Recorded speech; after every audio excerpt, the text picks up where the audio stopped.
que voy a votar a quien pone siempre cambia de figurita, pero siempre Pero el que mismo no es lo capitalismo mismo. te va a pisar la cabeza. Pero no es lo mismo, no es lo mismo, no es lo mismo.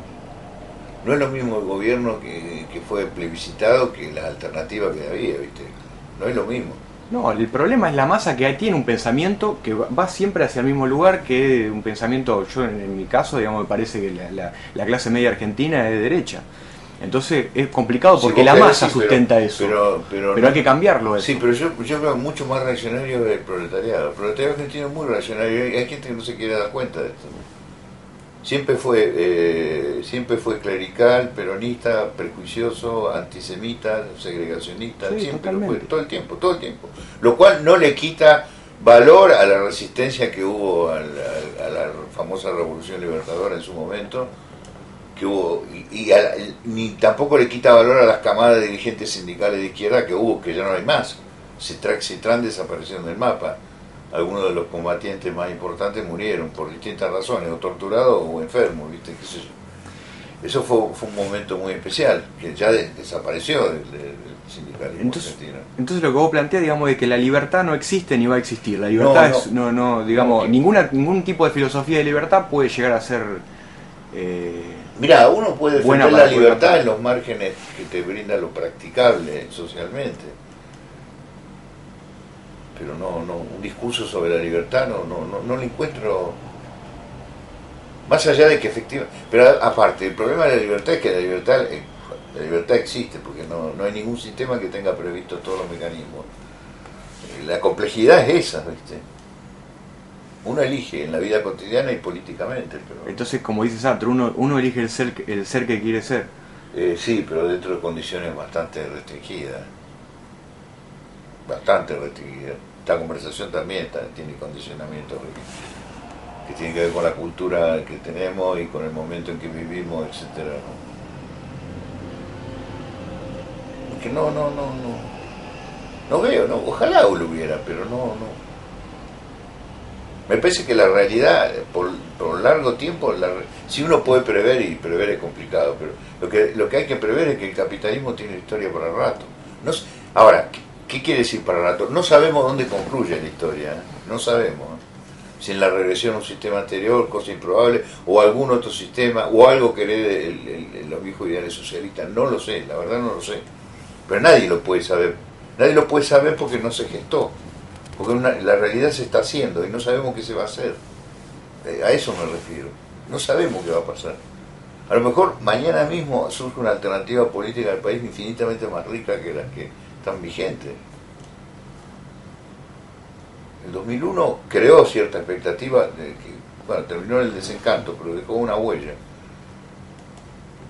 Había cuestiones interesantes, las asambleas de barriales eran interesantes, a pesar de los delirios era interesante lo que la gente decía, ¿no? Pero viste, todo el mundo, como fue dicho, van a protestar, a pedir que se vayan todos donde a la Casa de Gobierno y a la Plaza de Mayo. A la sede del Poder les piden pero ya no les piden que se vayan todos, sino que vengan otros amos más eficaces. Cuando llegaron los otros amos, todo el mundo se... A ver, vos dirás que esto no es pesimista, como diría Yaya, no es que yo sea pesimista, sino que la realidad es pésima. Claro, sí. Eso decía Yaya, la realidad es pésima. Sí. Ahora, uno puede, está bien, a ver cómo decirlo. Bueno, Yaya se encargó toda su vida hasta la muerte en denunciar la corrupción del sistema político italiano. Eso lo hizo incesantemente, de todos los modos posibles. Bueno, esa es una tarea civil. Está bien, es una tarea por un intelectual hacerlo, sí. Vos decías recién de que la realidad que Argentina, digamos, el escenario posible hoy es en la democracia esta que tenemos, y hablaba sobre un capitalismo más en serio. ¿Lo pensás como la teoría del león herbívoro del Perón? No me acuerdo cuál es esa teoría. Bueno, del capital, que se puede domesticar al león, digamos, que no sea un capitalismo salvaje, que sea Que todo sea Suiza, digamos. por eso digo, ¿no? Suecia. Sonó Tengo miseria. a que se puede, porque la otra vez hablábamos con Ese Gruner capitalismo salvaje y casi criticaba. es casi una redundancia, porque todo capitalismo. Claro, bueno, por eso. Se puede domesticarlo un poco, pero hacer que un león sea herbívoro, no, pero tampoco creía eso. ¿Qué decía Bruna?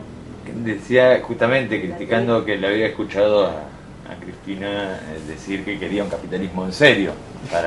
No, yo no dice, dije eso. bueno, No, Cristina. que le escuchó Brunner a Cristina y se permitió el chiste. Dice, bueno, caramba, dice, los últimos 500 años el capitalismo parece que no fueron en serio. Para hacer un chiste, dice, fue un chiste de mal gusto, decía, ¿no?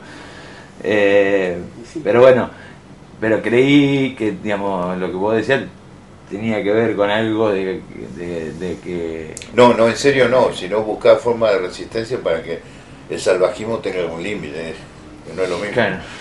Claro, sí, pero siempre va explotado y... Hasta ahora siempre ha sido así, ¿eh? Siempre explotado y explotador. No sé, una sociedad... A ver, es legítimo pensar que puede haber una sociedad sin explotadores y explotadores, sí. Hay medios que permitan inducir a que eso en los próximos años tenga algún piso de realidad, no. Y somos nosotros. Sí, pero eso, ¿qué quiere decir? Quiere decir que hay que cambiar el pensamiento, si vos no. ¿Cómo no? Nosotros podemos cambiar rápidamente el pensamiento. Lo que no puede cambiar son las realidades de los pensamientos que operan en todo el mundo, ¿viste? Las clases sociales, digo, ¿viste? La clase media... Bueno, la clase media ya dio buena cuenta de lo que hace, ¿no? Cuando apoyó a la sociedad rural. No porque el gobierno haya sido una maravilla, ¿no? Pero el apoyo a la sociedad rural con banderas rojas, bueno, te das cuenta de que a dónde apunta la clase media. La clase obrera es conservadora. Pero bueno, no, ahora el gobierno está. ¿qué? Está, ¿no? Con el campo. Pero que nunca dejó de estar. ¿Ves? No sé de qué estamos hablando. Nunca Estuvo mejor que ahora el campo. El llamado campo, ¿eh? Porque uno dice campo y hay estratos sociales, ¿no? La realidad es la realidad que el marxismo ahí describió, y es cierto que eso es algo que no se puede renunciar. Aunque hay muchos teóricos que vos viste, hablan de estado de excepción, hablan de biopolítica, pero ya no hablan más de lucha de clase. Y que la hay, ¿no? Innegable. La lucha de clase atraviesa todo. Las costumbres, la moda. Uno puede hacer análisis desde el psicoanálisis con conceptos psicoanalíticos a través de lo colectivo. Depende que llames colectivo. Porque si lo colectivo es lo transindividual, sí, pero depende. Pero ¿qué análisis puede hacer el psicoanálisis? O sea, dar o conceptualizar a la masa desde pensamiento o desde concepciones psicoanalíticas. Mirá, lo que creo que aportó Freud con ese realismo tan agudo que tenía era la identificación del juego entre el liderazgo y la masa. Lo que él plantea en realidad es que no es que las masas consienten, las masas se identifican con el líder, luego consienten, el consentimiento es secundario. Pero ahí termina todo, porque no tiene conceptos propios para trabajar la política del psicoanálisis. Pero te digo, a nivel... Yo no creo que se pueden usar, pero cuando yo empiezo a usarlos es algo del psicoanálisis. No es que contradigo el psicoanálisis. No se puede pensar un psicoanálisis para la masa, digamos. Siempre va a ser... No, pero por Dios, no. ¿Qué vamos a hacer? ¿Vamos a hacer el psicoanálisis una visión del mundo? No, el psicoanálisis es un campito, ¿viste? Tiene aspectos decisivos que interfieren con la realidad colectiva y punto. Ahí uno se puede plantar y sacar algún instrumento muy interesante, como quien dice, una enfermedad del hígado muy interesante. Entonces se muere en lo social, digamos. En lo social el psicoanálisis se muere. No es que se muera, no. El psicoanálisis es social, pero es una dimensión de lo social. El inconsciente es una dimensión, no hay inconsciente individual, no existe, siempre colectivo. Lo que pasa es que una cosa es la singularidad colectiva y otra el colectivo propio de la masa, son niveles distintos. Es tan social un partido de fútbol como una entrevista psiquiátrica. En los dos casos operan mecanismos sociales, ¿viste? Freud fue claro, no hay psicoanálisis social por la sencilla razón de que no hay individual. Hablar de una psicología social es querer complementar lo individual, no existe lo individual porque no hay nada interno.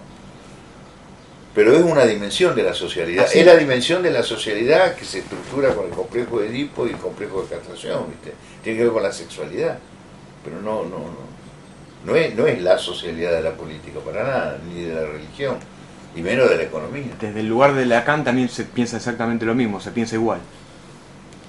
Y supongo que sí, Lacan no ha hecho ningún intento de hacer una ciencia de la sociedad ni nada por el estilo. Se ha metido, a ver, el psicoanálisis se caracteriza por ser intempestivo y se mete en cualquier lugar. En algún lugar se mete para la mierda, en otro se mete bien. Pero no hay ninguna pretensión de hacer una teoría de la sociedad. No. Hubo desarrollos sociales como el de Pichon Rivière, si se quiere, pero... Sí, pero Pichon me parece que estaba metido en una cosa muy complicada. Tomaba Bloch. Pero claro, lo que pasa es que Pichon Rivière cree en la dualidad psicología individual y psicología social. Y ahí me parece muy complicado eso, no. Además hay momentos en que él, en la obra de él, se confunde el complejo de Edipo con la psicología de la familia, y no es lo mismo, ¿viste? El complejo de Edipo es lo que cada uno elabora. A ver, mi padre no es mi padre, mi padre del que hablo en análisis. Mi padre, en su realidad de padre, pertenece al orden familiar, pero es otra cosa. Así que ahí hay una confusión que tienen todos los psicólogos sociales. Porque interpretan el psicoanálisis como una versión instintivista e individualista, entonces tienen que complementarla con algo de lo que sea. Ahí el aporte de Lacan es decisivo, pero bueno, pero no para hacer una teoría de la sociedad, porque yo creo que a los psicoanalistas la crisis de las ciencias sociales han hecho que muchos nos hayan demandado que nos convirtamos en una especie de disciplina conductora de los procesos sociales. Yo quería que Eso es impensable e imposible. Yo quería que me expliques algo con respecto a la cuestión de Lacan, cuando Lacan, digamos, le da exaltación al significante y no al significado. O sea, ¿por qué esta cuestión de, digamos, de la exaltación al significante si el significante sin significado no existiría tampoco? Bueno, esa es una vieja discusión, pero... No, yo creo que la maniobra de Lacan al respecto fue torpe. Yo creo que una noción, a esta altura, una noción parásita en el psicoanálisis, esa noción.